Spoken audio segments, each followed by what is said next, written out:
Oh, would you like to hear me tell a joke? Yeah, we'd love to hear a joke from you. Knock, knock. Who's there? Go f yourselves.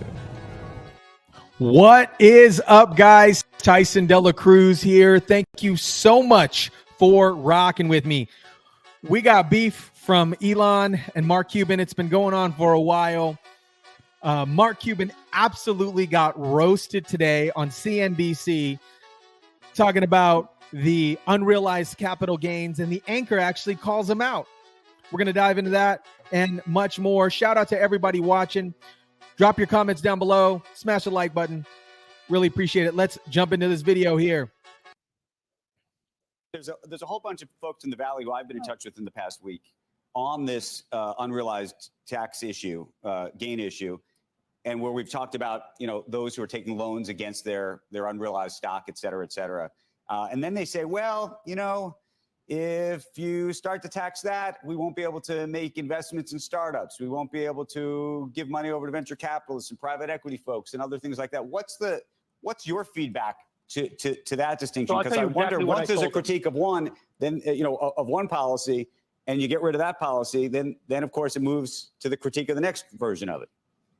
Well, of course, but okay. So what I told him was, if you tax unrealized gains, you're going to kill the stock market, right? And it's going to be the ultimate employment plan for private equity, because companies are not going to go public because you can get whipsawed, right? I mean, my own personal experience back from the internet days, right? All of a sudden I was cash poor, but equity rich, right? My net worth was enormous, but the number of dollars in the bank wasn't enormous.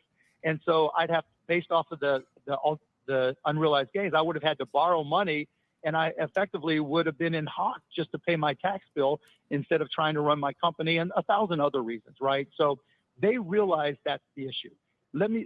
I can't repeat it enough. Even though she's not directly conflicting the Biden tax plan, to her value proposition is, we need to tax everybody fairly. I'm starting from the Biden plan as a starting point, but that's not necessarily her ending Mark, point. let me just say, I appreciate you calling in, telling us what you're hearing on these fronts. That's great.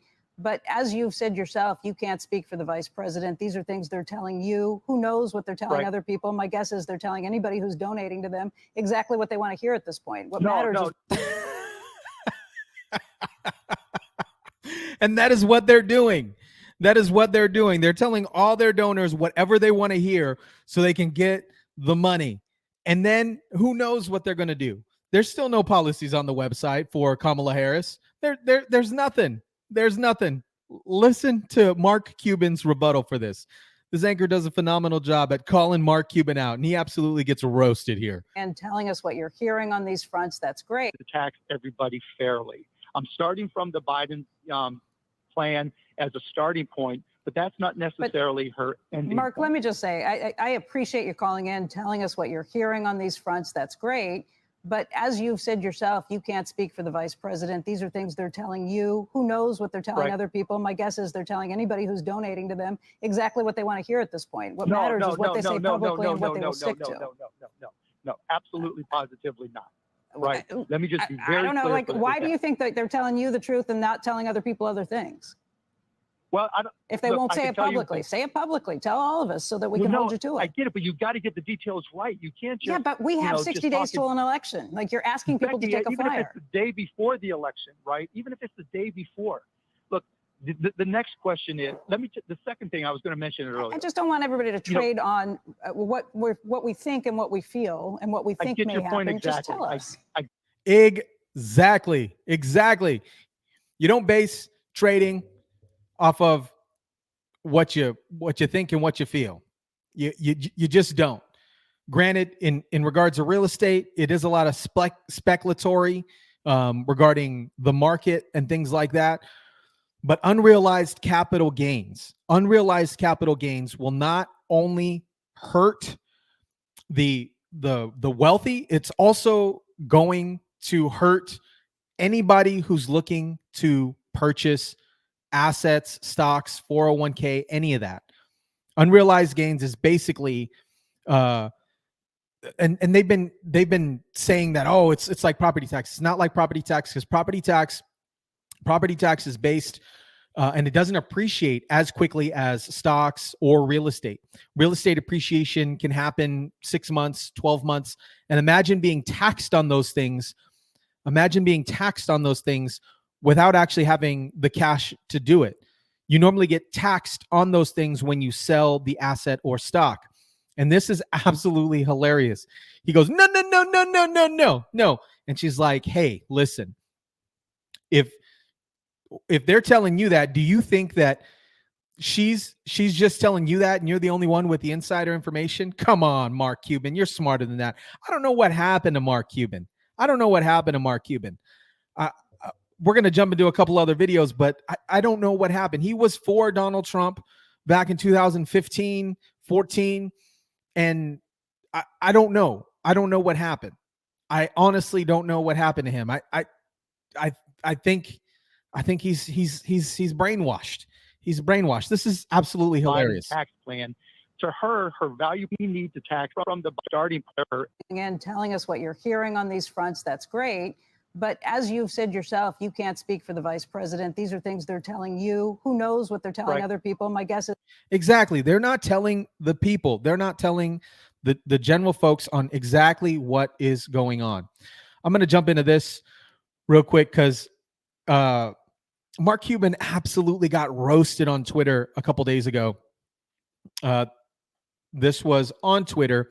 He did a live poll on Twitter and said, whose persona and character would you like to see your younger children grow up as? And 35% of people said Kamala Harris. 65% of people said Donald Trump. I'm sure he didn't want it to go this way. I'm sure he did not want it to go this way. After Mark Cuban didn't get the response that he wanted, he goes on to ask, hey, Elon Musk and New York Post, how come there were only 804,000 votes on the poll and only 656 engagements in the analytics? And he goes on to post the analytic numbers and engagement. And the comments freaking roasted him. They roasted him. And just like that, Mr. Communist is now an election denier.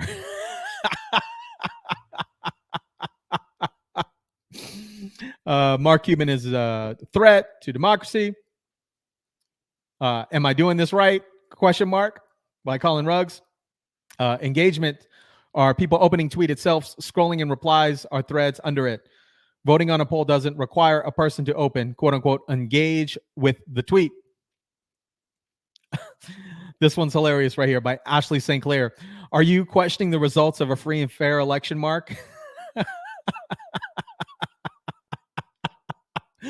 I can't believe how a billionaire spends a lot of time and energy focusing on nonsense instead of a lot of other things he can do to make things better for humanity. 8 million followers and you got ratioed on every post.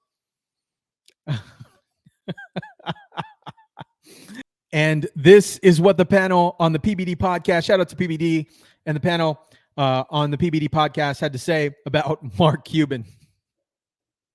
This guy, from all the positive that he used to talk about Trump, what happened? How did that brain melt happen when it comes to Donald Trump? Did he do something to him? Did they do business together? I know like the average people that have Trump deranger syndrome, but these people this high that let Trump get to them that much, what is it? What do you think it is? So there's the people that typically win at the highest level are generally some of the most sensitive people.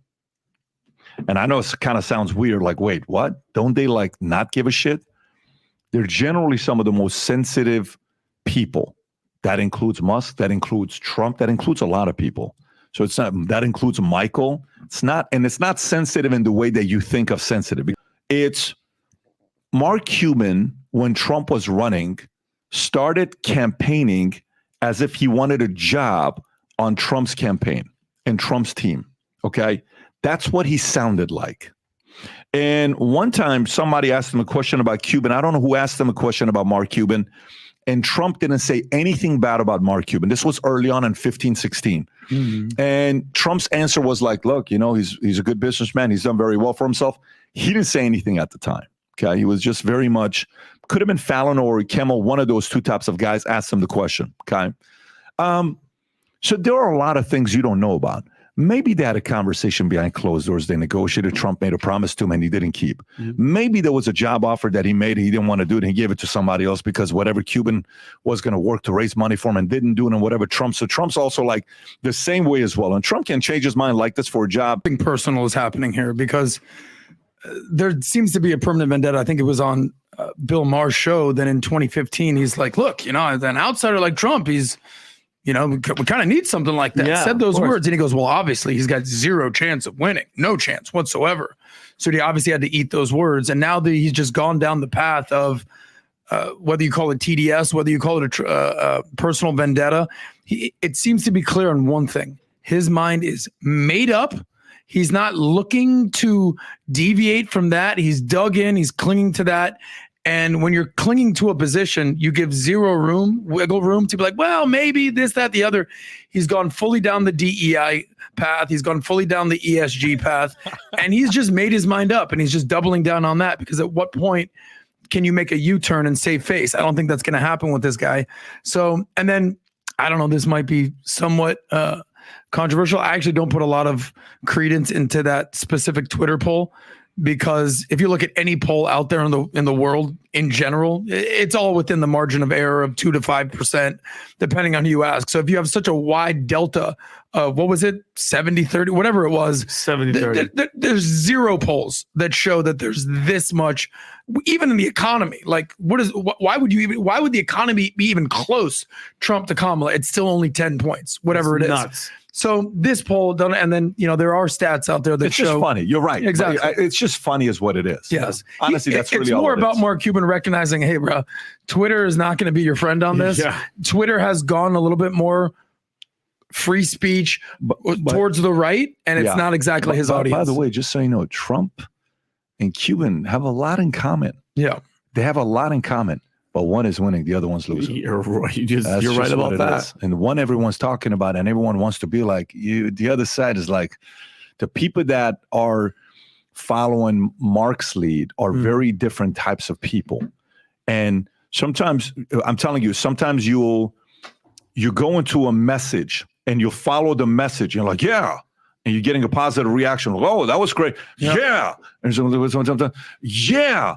And then you end up in a room full of LGBTQ. You're like, but that's where he's at now. No. Yeah, you understand what I'm saying? He's like, what am I doing in this room? I'm not you guys. I'm a basketball fan. DEI. Why am I in the room with everybody talking DEI? I've had the whitest team in the NBA 75% of the time for 20 years because I recruit European players. They're easier to deal with contracts.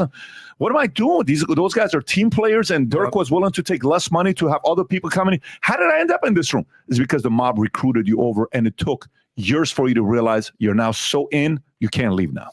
And once they get you, they get you. That's exactly how they do it. That's such he's in the it's such a difficult position to be in. But you don't know.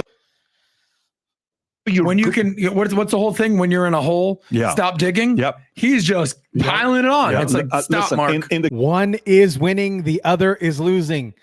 That is a great quote from PBD. One is winning, the other is losing. And it's not Elon and it's not Donald Trump that's losing. It's Mark Cuban that's losing.